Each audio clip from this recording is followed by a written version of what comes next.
pada manakib di pesantren Sirla Rasa, Kiai Haji Budi Rahman Hakim Al-Amin menerangkan perlunya kita tidak melirik kiri kanan dengan mengatakan tidak tahu apa-apa, tidak punya apa-apa, tidak mau apa-apa. Hanya tahu, hanya punya, hanya mau aba'au saja. Ini menjadi prioritas kita dalam bertorikoh. Sesungguhnya tidak melihat apa-apa, tidak punya, tidak mau.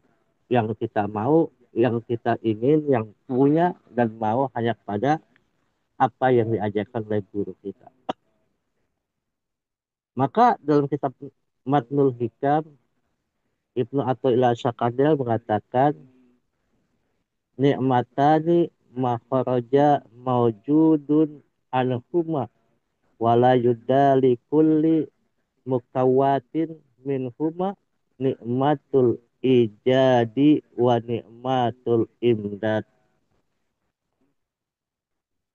Dua nikmat yang tidak keluar semua wujud dari keduanya. Dan pasti bagi setiap yang wujud itu terjadi dari keduanya. Yaitu nikmat ijad, ciptaan. Dan nikmat imdad, lanjutan.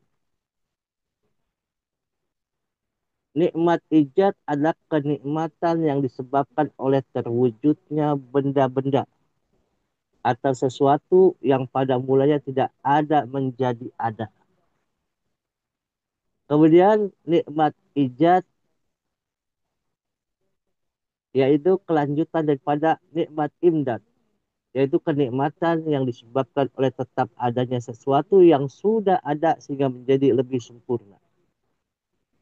Maka dengan demikian dapat disimpulkan bahwa sesuatu tak akan pernah terwujud, tak akan ada bila tanpa nikmat ijad. Dan wujud dari segala sesuatu tersebut tidak akan sempurna tanpa adanya nikmat imdad. Ini berkaitan dengan penciptaan Allah kepada kita semua selalu ikhwan, bahwasanya yang tadinya tidak ada menjadi ada. Yang ada pun harus menjadi sempurna. Maka Allah turunkan Syekh Mursyid. Apa yang tidaknya ada menjadi ada, tidak wujud menjadi wujud, dan berwujud. Tapi wujud itu tidak sempurna tanpa adanya orang yang diberikan wewenang oleh Allah, yaitu Syekh Mursyid, untuk menanamkan sesuatu ke dalam dirinya. Sehingga orang itu tidak lalai dan tidak lupa kepada penciptanya.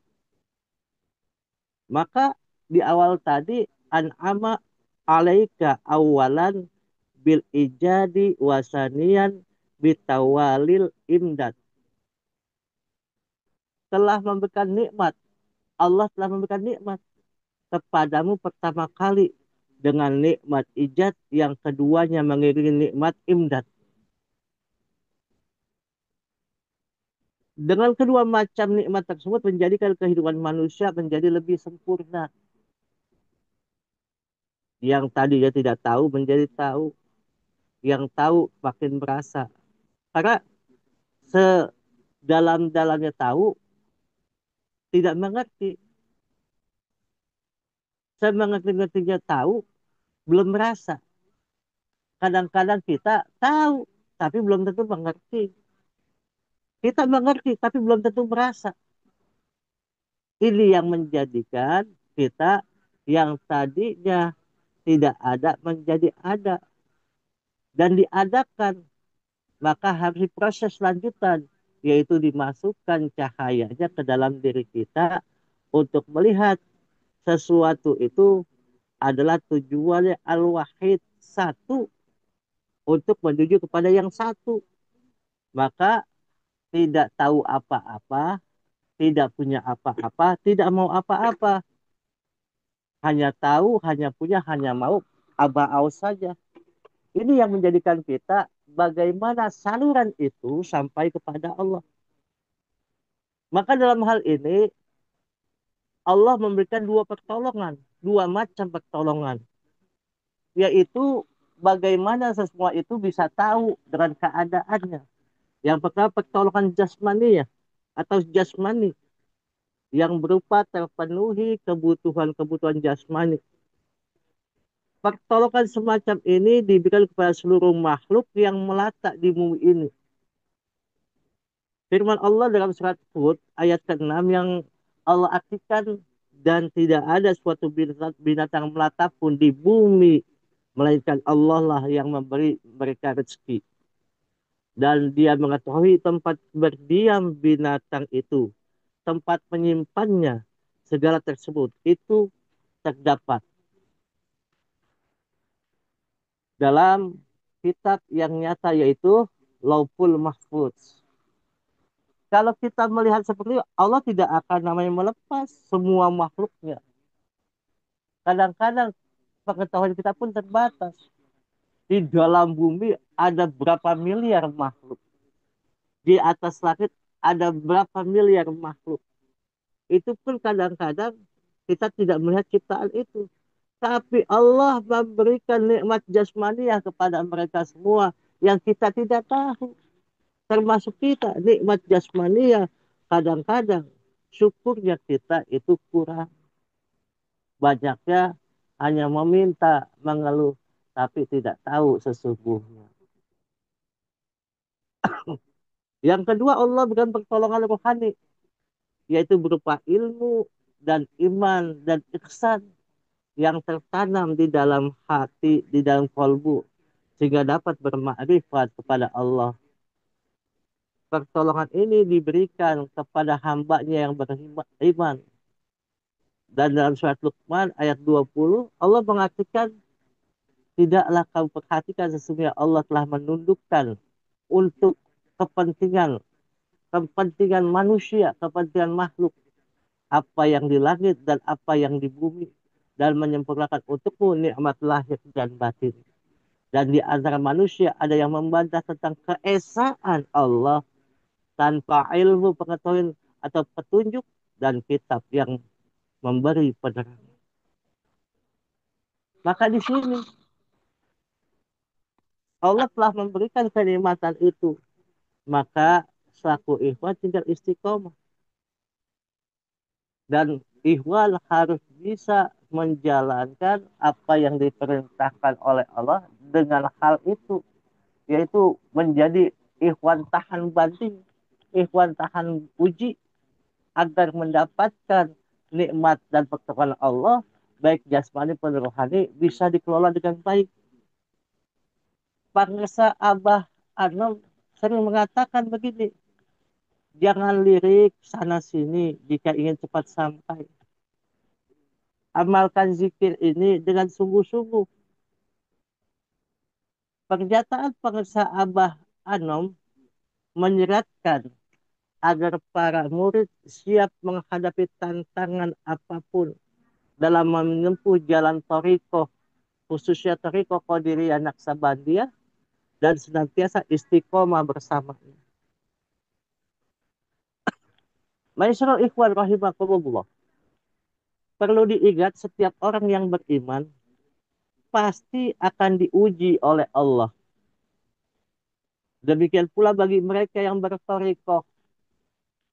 Ujian yang Allah turunkan merupakan ajang pembuktian atas keimanan yang telah dan akan dan diikrarkan oleh seseorang. Maka ujian yang diberikan sangatlah beragam, bervariasi. Ada yang untuk mengenai dirinya pribadi, keluarganya, atau harta bendanya, atau dalam berketetanggaannya, bermasyarakat. Ada yang berat, juga ada yang ringan. Dan ada pula yang berupa kesengsaraan, serta tidak sedikit pula yang berupa kekayaan yang melimpah. Jenis dan kadar ujian yang akan ditimpakan pada seseorang mutlak merupakan keputusan Allah. Semua hanya Allah yang menentukan. Meski demikian, janganlah khawatir, jangan was-was. Karena ujian ini hanya bukan momen pembuktian keimanan kita pada Allah. Maka kalau kita sedang diberikan namanya ujian dengan keistiqomahan, kita mendengar dari kuping kanan, dari kuping kiri, ataupun mendapatkan tamparan berupa kekurangan harta, atau kenikmatan yang Allah berikan dengan kelebihan harta, maka kita syukuri saja. Karena fungsinya kita di muka dunia ini hanya ikut kepada yang ikut. Maka dalam surah Al-Ankabut ayat 2 Allah Subhanahu wa taala berfirman, "Ahasiban nasu ayyutraku ayyakulu amanna wa hum la yuftanun." Apakah manusia itu mengira bahwa mereka dibiarkan begitu saja mengatakan kami telah beriman sedang mereka tidak diuji lagi. Kadang-kadang ikhwan yang sudah bertoriko merasa, oh saya sudah bertoriko, saya sudah mengetahui bermakrifat kepada Allah, merasa tidak akan dapat ujian. Justru semakin kita masuk ke dalam toriko, sesuatu yang haram Allah habiskan berganti dengan sesuatu yang halal. Kadang-kadang kekayaan kita yang banyak itu Allah kurangin untuk apa? Untuk menjadikan manusia itu seutuhnya menjadi orang-orang yang betul-betul bersih, bersih lahiriah, bersih batiniah. Maka orang-orang yang bertoriko itu jangan marah, jangan ngambek atau namanya mereka itu berputus asa karena Allah sedang mengujinya menaikkan tingkat derajatnya atau berupa penyakit dalam dirinya. Banyak yang bertoriko kena penyakit, jangan aral. Itu adalah ujian dari Allah untuk meningkatkan, menaikkan derajat kita. Cuma apakah kita sanggup semua itu? Manusia yang bisa bersikap lurus dengan bentuk ujian apapun, yakin baik manusia, ikhwan, orang tersebut diangkat derajatnya oleh Allah. Karena tidak semata ujian dan keistiqomahan itu diberikan kecuali Allah telah berencana untuk menaikkan makom, menaikkan derajatnya. Rasulullah Shallallahu Alaihi Wasallam bersabda, tiada henti-hentinya cobaan menimpa orang mukmin dan mukminat, baik mengenai dirinya, anaknya atau hartanya, sehingga ia kelak menghadap Allah dalam keadaan bersih dari dosa. Kalau melihat hadis ini, sebenarnya bersyukur dikala Allah memberikan ujian untuk kita semua. Bukan namanya sifatnya, kok Allah begini saja memberikan aku kan sudah beribadah kepada Allah. Aku sudah sholat, aku sudah zakat, aku sudah puasa. Tapi kenapa Allah uji? Itulah nilai. Kalau kita ingin naik kelas, kalau kita ingin naik makom, siap dengan ujian.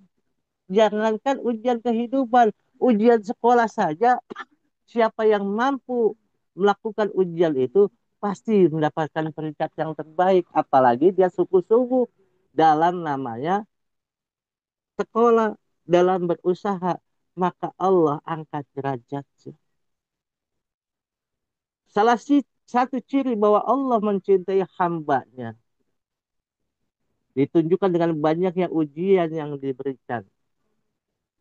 Maka resep agar kita semua ikhwan dapat bertahan dalam berbagai ujian adalah memaknai zikrullah. Maka demikian hakikat sebenarnya yang dilakukan para ikhwan TQN Pondok Pesantren Sudairah Sinar PPKN adalah itu kembali tidak tahu apa-apa, tidak punya apa-apa, tidak mau apa-apa, hanya tahu, hanya punya, hanya mau abau saja. Kan sudah jelas dalam tanbih. Kamilah tempat orang bertanya. Kita ini orang, tempat orang bertanya tentang Toriko, Qadiriyah, Naksawiyah, Ma'had, Surya, Sinarasa, PPKN. Siapa tempat orang bertanya? Syekh Mursyid dan seluruh ahli silsilah. Tempat orang bertanya untuk kita semua. Maka akan selamat dari dunia sampai akhirat. Maka jangan tanya kiri kanan. Jangan namanya bolak-balik. Kalau sudah diberikan sesuatu, laksanakan. Sam'an wa ta'atan. Kita dengar, kita laksanakan. Kalau kita belum mampu, kita berusaha untuk mampu melaksanakan. Sayangnya banyak beredar hal yang semakin memojokkan para ikhwan. Kadang-kadang kita dipojokkan dengan sekarang situasi yang terjadi. Bagaimana guru kita ujiannya lebih luar biasa dari kita. Dengan namanya cacian, cemoohan, dikatakan labaya menjadi nabi palsu, menjadi kala boksit palsu. Apakah perlu lagi kita semua dengan hal-hal itu? Kadang-kadang ikhwan terpengaruh dengan imtak, iman dan takwanya jelas, tapi imteknya, iman dan teknologinya itu kurang kurang mumpuni sehingga mendengarkan hanya dari satu sisi saja. Maka ujian itu kita sering-seringlah untuk bersemangat zikrullah. Maka para sahabat mengatakan zikir jahar itu jangan jadi hobi, zikir hobi itu jangan jadi jahar. Yang jahar dengan jaharnya, yang hobi dengan hobinya. Jika jahar, jangan kita diam mulut ini. Langsung teriak, la ilaha illallah. Kadang-kadang jadi hobi karena saking capeknya diri kita. Tapi kita kuatkan. Kita coba belajar. Dikala jahar kita ikut zikir jahar, dikala hobi kita ikut zikir hobi. Dikala kita khotaman, jangan megang HP. Dikala mana, jangan megang HP sebisa mungkin. Kecuali megang HP itu untuk kepentingan dalam manakib tersebut. Menjadi petugas manakib, menjadi apapun. Untuk apa? Untuk mereka betul-betul bisa bermanakib. Kadang-kadang sekarang sekali ikhwan khususnya tidak memperdulikan itu. Padahal itu adalah rambu-rambu penting untuk kita bisa gak menahan ujian, untuk diam saja tawakuf dalam bermanakib. Itu yang sudah tidak ada. Maka sahadat dalam zaman dahulu kala ada orang tua yang bijaksana. Orang tua itu memiliki anak yang pikirnya selalu berubah. Ia cenderung tidak punya pendirian karena terlalu banyak mendengar pembicaraan orang lain yang tidak bermanfaat. Pada suatu hari orang tua itu belajar agar ia bisa istiqomah dalam pemikiran. Dalam suatu perjalanan sang orang tua menunggang khimar atau keledai. Sementara ia disuruh berjalan di belakang. Saat berpasang-pasangan dengan serombongan wanita, beberapa di antara berteriak, mencemooh kelakuan orang tuanya yang tega membiarkan anaknya berjalan. Sedangkan dirinya enak-enakan menunggang khimar. Itu begitu terus, berganti anaknya naik himar, orang tuanya jalan. Dikatakan kenapa orang tua yang sudah tua disuruh berjalan, kamu anak muda masih naik kepada himar. Itu berjalan, itu omongan orang, itu perjalanan daripada Syekh Luqmanul Hakim. Bagaimana orang tersebut tidak mendengar apapun, ikut kepada apa tujuan kita, yaitu ikut kepada Pangsa Guru Agung, agar kita istiqomah, bisa menerima ujian dan syukur kepada Allah aja wajalla. Berkah semuanya, segalanya, selamanya. Wallahul muwafiq ila aqwamit thoriq. Wassalamualaikum warahmatullahi wabarakatuh.